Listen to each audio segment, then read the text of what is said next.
Joe Miller.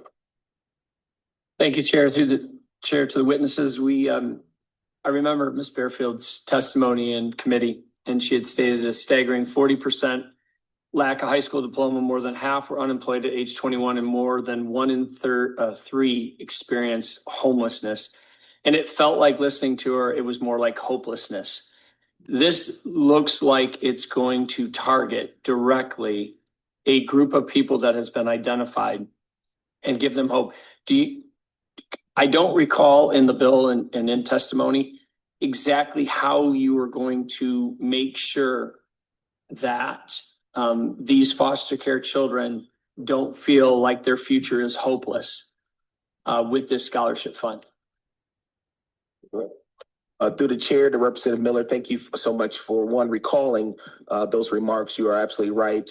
Very poignantly stated by her, and she made it, right? She talked about how against all odds, she still made it. I'll tell you, in this bill, one of the things we were able to do is create some positions, foster care liaisons, to go out into communities and really help ensure that we are reaching as many people from all cultural perspectives, all socioeconomic perspectives, all regional perspectives who qualify for this support. We want to make sure that those young people are seen, are heard, and are connected to this program if and when this becomes law. Because you are right. If we don't go out and engage them, then they're going to continually fall through the crack. And so we did work alongside a number of different partners to make sure we built that in so that this program wasn't just out there and folks didn't know how to connect to it. We actually created a support team to actually go out in the community and reach those individuals where they are. Thank you. Thank you, Chair. Thank you, Representative Joe Miller. Representative Liston.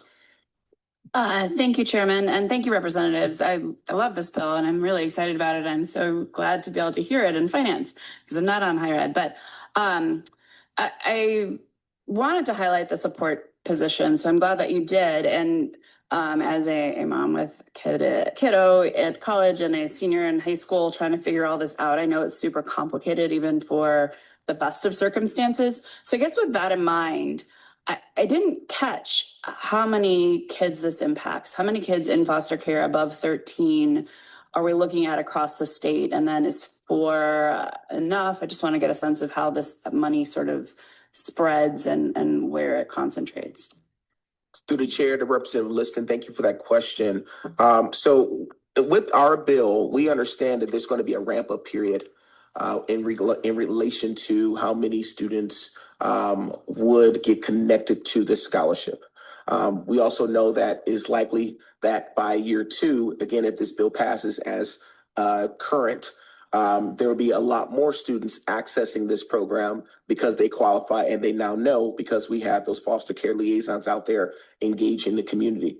What I would tell you is while we don't have specifics in terms of numbers of this at this time, how many youth who are before the age of 13 in foster care, because that number continuously changes. What I will tell you is that number is continually increasing. One of the things that we did hear during committee was the realities of our drug addiction epidemic in Ohio. And I can tell you as someone who worked in the space prior to becoming elected, I can tell you in places like Scioto County and a place like Lawrence and places like Vinton, where we saw higher rates of opioid misuse and unfortunately abuse that led to those young people having to get into the foster care system because there wasn't any other way. We know that we're seeing higher rates of foster youth coming into our system because of the changing world realities that we are just what our state's facing right now. And so we want to make sure that we do everything we can for those young people to get them the support that they deserve, knowing that their circumstances, were pretty tough. And if we don't provide them support, then where are they going to end up? So. And thank you, Mr. Chairman and Representative Liston. I'll just add to that. We're starting the program small because we don't have all of those answers. However, as Representative Gerald has explained, this is last dollar scholarship help. Right. If they get other scholarships and other programs, that would be applied first. Yep. That then tends to make the $7.5 million a year go a little further. And as Representative Gerald has explained, his statistics are that 40% of foster children don't even graduate from high school. Right. So the number of, we got to work on that. That's a different issue. Maybe that's something for the previous bill to help us get that figure straightened out, right? So we're starting small, but we think it's a valuable program. We've seen from the experience in other states that it has been very helpful, and all these higher ed institutions all seem to like it. So I think the last thing you want to do is start with some big, humongous amount of money and then have it be woefully undersubscribed. Right. We're trying to start it in a responsible path. And again, limiting it to those that are in foster care from and after age 13 will limit the pool of people who could apply to those who we think are most deserving of the help. Thank you, Representative Liston. Representative Thomas. Thank you, representatives, for your testimony.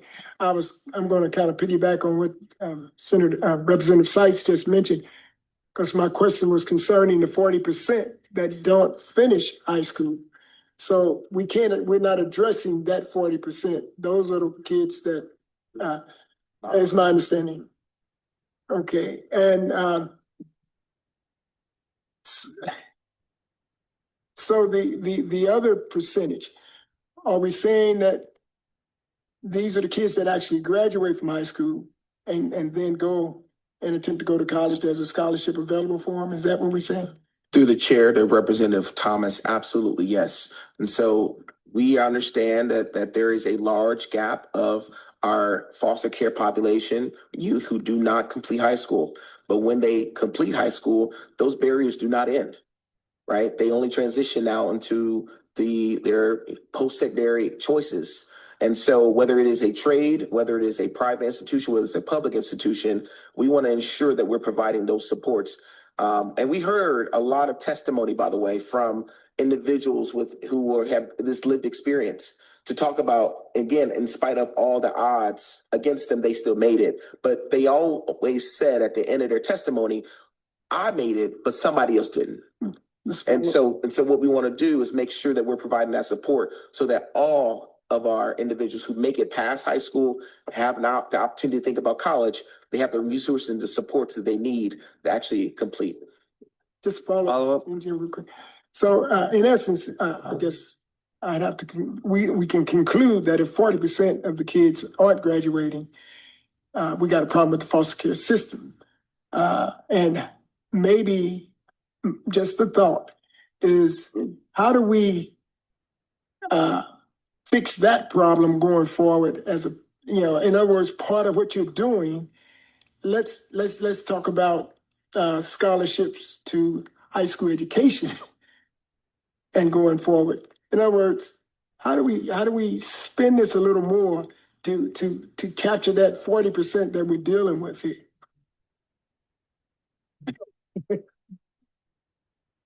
It's the root cause of the problem.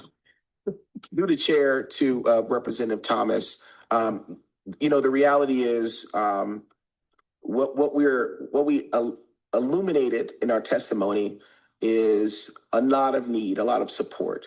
I think what was mentioned in the previous testimony is that there's a lot of components, right? And I could make a very comprehensive bill, but I think we need to start and kind of eat the elephant one bite at a time.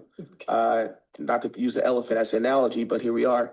But it's the reality of understanding that we have multiple dimensions to this issue, and this is one way of tackling one dimension of it. The reality is you do need to go back and have a conversation about what are we doing to ensure that our foster care youth are graduating from high school. But that could be a completely separate bill that hopefully colleagues around the table will also support. And Mr. Chairman and Representative Thomas, I would only add to that this way. No, this bill does not directly address the 40% of foster youth that do not graduate from high school. But many of them may not graduate from high school because they are trapped in that cycle of hopelessness that Representative Miller talked about a while ago. And by creating this scholarship program, which gives them hope that they can, in fact, get the money needed to go off to a trade school, a community college, or a four-year institution. Maybe they'll say, maybe it's worthwhile to stick around for 11th and 12th grade. Yep. I think a lot of them probably are saying, come 18, I'm out on my own. I won't have a foster home anymore. I'm going to have a hard time finding an apartment that's affordable. So I'm going to just say the hell with high school and I'm going to go work at McDonald's or whatever to start getting some money squirreled away for the age 18 when I'm cut loose like a bird out of the nest that has never flown before. So what we're doing with this program is trying to say, okay, look, here's a little bit of something at the end of the rainbow for you to aspire towards. And in that indirect way, I think it may be a part of the solution to the problem you've identified. Thank you, Representative Thomas. Representative Sweeney. Thank you, Chair, and thank you both for this important bill that I'm very supportive of. My question is, I love the idea of this is kind of the last dollars in, but you know, we as a state have put in a lot when it comes to OCOG, the federal government with Pell Grants, and I just looked up the number in 2022, the state of Ohio left about $100 million on the table because individuals are not filling out the FAFSA. So does this liaison, are they going to help in the initial getting those other grants, the other dollars on the table? Because to me, that's the area that is lacking. There's money on the table that people aren't getting. And we know it's complicated. There's an effort by the federal government to actually streamline the FAFSA process. But I think as, you know, when my parents are going through it, it was very complicated for them and they're educated and have gone through it. And so there's a lot of barriers just in terms of even getting those other grants. So any consideration of that liaison being able to help those students, not just apply to this scholarship, but make it make sense for them in the state. Through the chair to Representative Sweeney, thank you so much for those remarks. I agree. You know, I think of the liaisons as a individual who is going to do a warm handoff or be a warm handoff throughout this system, right? When they are connected with those liaisons, these individuals would be the ones to tell them what supports. Are they qualified? And if they do qualify, then how do we make sure that we get them every support that they're eligible for? If they don't qualify and they're still a foster youth, what else can we do to ensure that they're getting other resources that they are eligible for? And so, you know, the reality is, you know, this is a new concept in a way with this bill. Again, we were, you know, 35 states have already done it. We're trying to be 36. And the hope would be, as we are, you know, with your support, when this bill becomes law, it will be an opportunity for us to really begin to think differently about how do we connect with those youth, get them through the pipeline to actually get what they are eligible for, and then ultimately begin to matriculate through whatever institution they so desire, trade, private, or public. Thank you, Ranking Member Sweeney. Any other questions for the witnesses? Seeing none, thank you. That concludes our first hearing on House Bill 164. I now bring